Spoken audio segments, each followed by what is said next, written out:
Peneliti Indonesia Corruption Watch atau ICW menyoroti proses penunjukan pejabat kepala PK Gubernur yang dinilai masih tidak terbuka kepada publik. ICW pun juga meminta Kemendagri segera menyerahkan dokumen penjaringan calon pejabat, dokumen usulan dan saran yang diterima Kemendagri terkait kandidat pejabat, juga dokumen rekam jejak dan latar belakang kandidat PJ Kepala Daerah. Ya, terima kasih. Assalamualaikum Bapak-Bapak semuanya. Yang pertama tentu kalau kita melihat konteks penjabat kepala daerah, apakah hal tersebut adalah sesuatu yang melanggar hukum? Tentu tidak. Penjabat adalah konsekuensi logis dari keputusan yang akhirnya mengatakan 2024 menggelar pilkada serentak. Namun yang jadi fokus hari ini adalah apakah proses dan orang-orang yang ditunjuk telah memenuhi prinsip demokratis, partisipasi masyarakat, terbuka, transparan, dan akuntabel.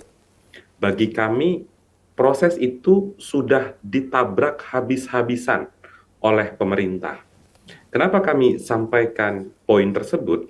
Karena kami telah menempuh sejumlah jalur konstitusional untuk menanyakan bagaimana due process, bagaimana proses beracara penunjukan penjabat kepala daerah. Yang pertama, kalau saya izin untuk menceritakan secara ringkas, yang pertama kami mencoba menanyakan kepada Kementerian Dalam Negeri berkaitan dengan satu, dasar hukum mereka mengangkat penjabat kepala daerah.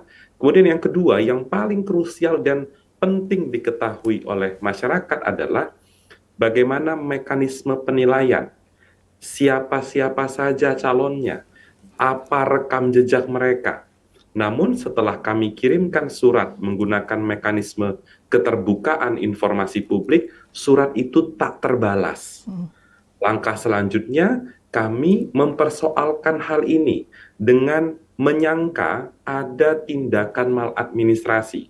Oleh sebab itu, kami melanjutkan ke Ombudsman Republik Indonesia. Benar saja dugaan kami bahwa akhirnya Ombudsman melansir laporan akhir hasil pemeriksaan atau LHP yang mengatakan secara clear tindakan Menteri Dalam Negeri ada nuansa maladministrasi.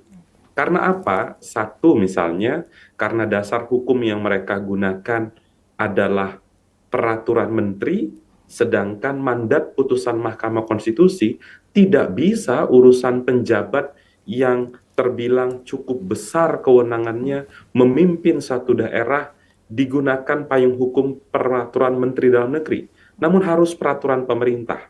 Tidak ada di situ salah satu celah hukum yang dapat dipersoalkan.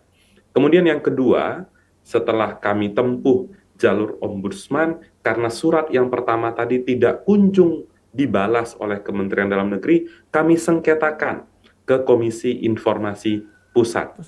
Berdebat di proses persidangan hingga akhirnya beberapa waktu yang lalu putusan dikeluarkan. Majelis Komisioner KIP beranggapan hal-hal yang diminta oleh ICW kala itu merupakan informasi yang terbuka, informasi publik yang harus diserahkan oleh Kementerian Dalam Negeri. Selang waktu berjalan pasca putusan itu dibacakan, Kementerian Dalam Negeri menyambangi ICW kala itu, menyerahkan dokumen seolah-olah dokumen itu adalah akhir dari persoalan sengketa informasi. Tentu kala itu kami berprasangka baik. Kementerian Dalam Negeri menyerahkan dokumen sebagaimana diputus oleh Komisi Informasi Publik. Setelah kami baca apa yang mereka serahkan, ternyata bertolak belakang 180 derajat dengan putusan tersebut. Contohnya apa?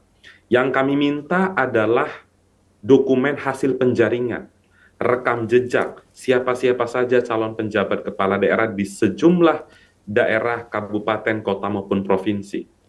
Namun yang diberikan oleh Kementerian Dalam Negeri, satu, salinan peraturan Menteri Dalam Negeri nomor 4 tahun 2023. Bagi kami tidak usah capek-capek Kementerian Dalam Negeri datang ke Kalibata, ke kantor ICW. Kalau hanya menyerahkan itu, di internet juga ada Permendagri 4 tahun 2023. Satu. Kemudian yang kedua, identifikasi tabel yang berisi kepala daerah mana yang habis jabatannya tahun 2022, 2023, 2024. Lagi-lagi informasi itu tidak usah diberikan kepada ICW, kami pun bisa mencari tahu sendiri. Yang dipersoalkan adalah due prosesnya, mekanisme, sistem penyeleksian. Itu dokumen yang kami harapkan. Ternyata tidak kunjung dibalas, direspon oleh Kementerian Dalam Negeri, sampai kemarin atau 2 hari yang lalu, Pak Menteri Dalam Negeri, Pak Tito Karnavian, menyampaikan pernyataannya dan mengatakan, tidak bisa semua dibuka karena ada informasi yang dirahasiakan. Informasi kesehatan, intelijen. Tentu kami juga tahu, tidak mungkin kami minta informasi rekam jejak kesehatan para calon kandidat, tidak relevan. Itu pasti adalah informasi pribadi. Yang kita tanyakan adalah dokumen penilaian atas kualitas berpikir, kualitas kompetensi mereka dalam memahami bagaimana permasalahan di daerah. Kalau dia mau memimpin tingkat kabupaten, wali kota, provinsi, itu yang sebenarnya kami minta, dan tentu dokumen itu ada pasti di Kementerian Dalam Negeri dan tidak sulit. Sehingga kalau kondisi seperti ini muncul sakwa sangka di tengah masyarakat. Tentu masyarakat akan mulai mengaitkan apakah karena jelang pemilihan 2024 ada siasat dari pemerintah. Nah, untuk menghindari sakwa sangka itu baiknya kooperatif. Panduannya sudah ada di dalam putusan Komisi Informasi. Jadi persoalan hari ini adalah bukan mampu atau tidak mampu mereka menyerahkan, tapi mau atau tidak mau. Dan keputusan sudah diambil oleh Kementerian Dalam Negeri, sehingga bisa kami simpulkan mereka memang tidak mau menyerahkan dokumen yang sudah dikategorikan di proses persidangan adalah informasi yang terbuka. Demikian.